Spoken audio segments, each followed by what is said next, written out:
चेतना अभियान आज निर्जला एकादशी के अवसर पर सभी महिला श्रद्धालुओं के लिए बोलो सीताराम जी महाराज की।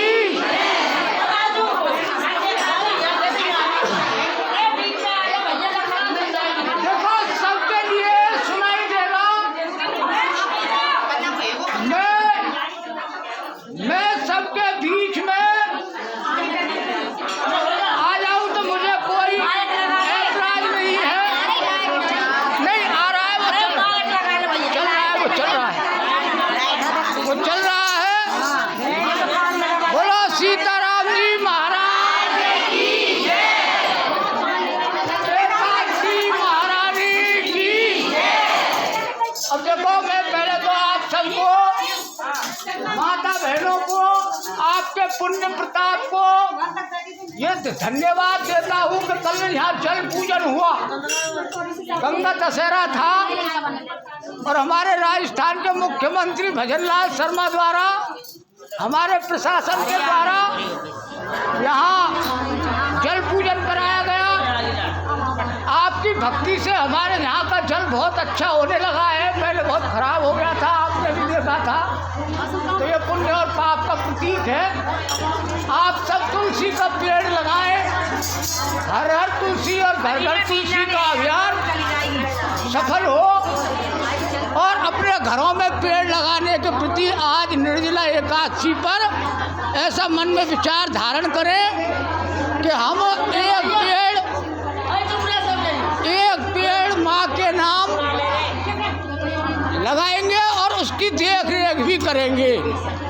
बोलो एकादशी महारानी की जय। आज की निर्जला एकादशी है और निर्जला एकादशी का जो महत्व है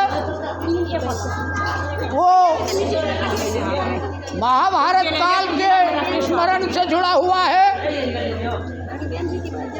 बोलो एकादशी महारानी की। श्री भीमसेन जी बोले कि हे पितामह भ्राता युधिष्ठिर, माता कुंती, द्रौपदी, अर्जुन, नकुल और सहदेव आदि एकादशी का व्रत करते हैं। मैं तो खड़ा ही रहता हूँ, कोई बात नहीं है, कथा खड़ा ही सुनाता हूँ। पिछली बार भी मुझको याद है। बोलो एकादशी महारानी की। तो इस तरह से जो माता कुंती के पुत्र थे उन्होंने इस एकादशी के व्रत को रखने का निश्चय किया। इसमें आगे की कथा में, क्योंकि भीम जो है बहुत शरीर से भी बड़े थे और पेट से भी भूखे थे, उस भीम जैसे भूखे आदमी की तपस्या को स्वीकार करके इसका महत्व बताया है। बोलो एकादशी महारानी की। एकादशी का दान व्रत करते हैं और मुझसे एकादशी के दिन अन्न खाने की मना करते हैं। मैं उनसे कहता हूँ कि भाई मैं भक्ति पूर्वक भगवान की पूजा कर सकता हूँ, परंतु मैं एकादशी के दिन भूखा नहीं रह सकता।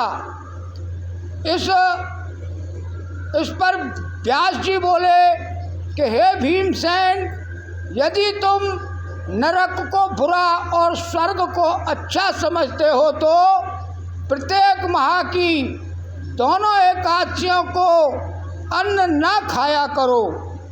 इस पर भीमसेन बोला कि हे पितामह, मैं आपसे प्रथम कह चुका हूँ कि मैं एक दिन एक समय भी भोजन किए बिना नहीं रह सकता। फिर मेरे लिए पूरे दिन का उपवास करना कठिन है। यदि मैं प्रयत्न करूं तो एक व्रत अवश्य कर सकता हूं। अतः आप मुझे कोई एक व्रत बतलाइए जिससे मुझे स्वर्ग की प्राप्ति हो। बोलो एकादशी महारानी की।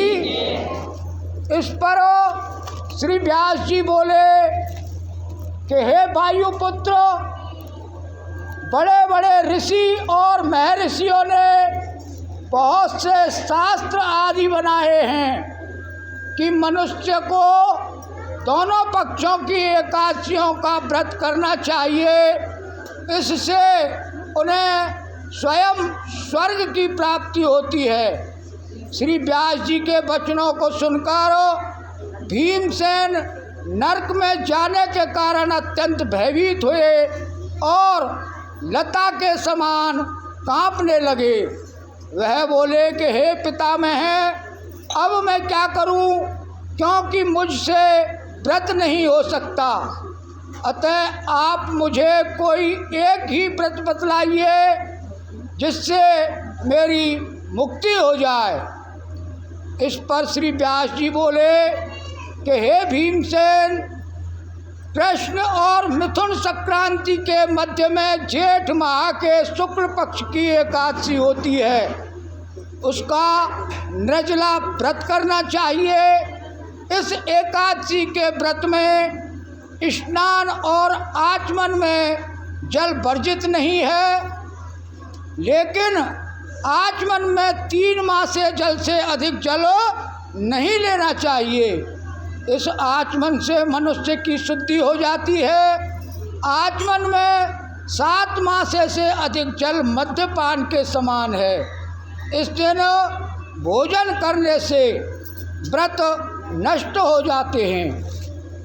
यदि सूर्य उदय से सूर्य अस्त तक मनुष्य जलपान ना करे तो उसे 12 एकादशी के फल की प्राप्ति होती है। द्वादशी के दिन सूर्य उदय से पहले ही उठना चाहिए और स्नान करके ब्राह्मण को यथा योग्य दक्षिणा देना चाहिए। उसके पश्चात भूखे ब्राह्मण को भोजन कराना चाहिए, तत्पश्चात स्वयं भोजन करना चाहिए। इसका फल संपूर्ण एकादशियों के फल के बराबर है।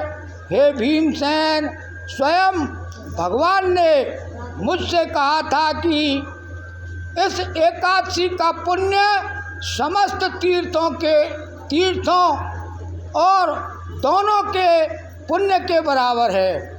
एक दिन निर्जल रहने से मनुष्य पापों से मुक्त हो जाता है। जो मनुष्य निर्जल एकादशी का व्रत करते हैं उसको मृत्यु के समय भयानक यमदूत नहीं दिखते। उस समय भगवान विष्णु के यमदूत स्वर्ग से आते हैं और उनको पुष्पक विमान में बिठाकर स्वर्ग ले जाते हैं। अतः संसार में सबसे श्रेष्ठ निर्जला एकादशी का व्रत है। अतः यत्नपूर्वक में इस एकादशी का निर्जल व्रत करना चाहिए। उस दिन ओम नमो भगवते वासुदेवाय का मंत्र उच्चारण करना चाहिए। सभी बोलिए ओम नमो भगवते वासुदेवाय नमः। फिर बोलिए ओम नमो भगवते वासुदेवाय नमः। इस तरह मंत्र जाप करना चाहिए। व्यास देव जी के ऐसे वचन सुनकर उसने निर्जल एकादशी का व्रत किया। इस एकादशी को भीमसेन या पांडव एकादशी भी कहते हैं। निर्जल व्रत करने से भगवान की पूजा करनी चाहिए और उनसे विनय करनी चाहिए कि दूसरे दिन भोजन करूँगा, मैं इस व्रत को श्रद्धापूर्वक करूँगा, इससे मेरे सब पाप नष्ट हो जाते हैं। इस दिन एक बड़े वस्त्र से ढककर स्वर्ण सहित दान करना चाहिए। जो मनुष्य इस व्रत को दोपहर में स्नान तप आदि करके करते हैं उनको करोड़ों फल स्वर्ण के दान के फल के बराबर मिलता है। जो मनुष्य इस दिन यज्ञ होम आदि करते हैं उसका फल वर्णन भी नहीं हो सकता। इस निर्जला एकादशी के व्रत से मनुष्य विष्णु लोक को जाता है बोलो विष्णु भगवान की। जो मनुष्य इस दिन अन्न खाते हैं उन्हें चांडाल समझना चाहिए, वे अंत में नरक में जाते हैं। ब्रह्म हत्यारे, मद्यपान करने वाले, चोरी करने वाले, गुरु से द्वेष करने वाले, असत्य बोलने वाले इस व्रत को करते हैं, वो भी स्वर्ग को जाते हैं। हे कुंती पुत्र, जो मनुष्य या स्त्री इस व्रत को श्रद्धा पूर्वक करते हैं, उनका निम्नलिखित कर्तव्य है। उन्हें सर्वप्रथम विष्णु भगवान की पूजा करनी चाहिए, तत्पश्चात गौ का दान करना चाहिए। उस दिन ब्राह्मणों को दक्षिणा, मिष्टान आदि देना चाहिए। मंदिरों में कलश और अन्न, वस्त्र, छत्र, उपहान आदि का दान करना चाहिए। जो मनुष्य इस कथा को प्रेम पूर्वक सुनते व पढ़ते हैं, उनको स्वर्ग की प्राप्ति होती है। बोलो विष्णु भगवान की। ओम नमो भगवते वासुदेवाय नमः।